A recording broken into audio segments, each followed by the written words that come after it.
স্বার্থপর এই দুনিয়া কারো কথা মনে রাখে না। আমি এটা প্রত্যেক দিন বলি, এই বড় স্বার্থপর এই দুনিয়া, কেউ রে মনে রাখে না রে ভাই। তুমি মরে গেলে পৃথিবী থামবে।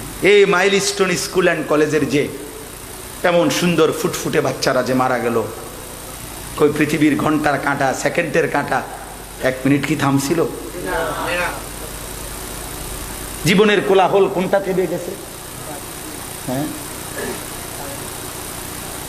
30 টাকার পানির বোতল জালেম দোকানদারে 200 টাকা হাঁকায় ফেলছে, 600 টাকা। ওমা কি নির্মম বলেন হুজুর। মানুষ কত বড় পাষাণ, কি স্বার্থপর এই দুনিয়া। অবুঝ সন্তান যখন তরফায়, জালেম তখন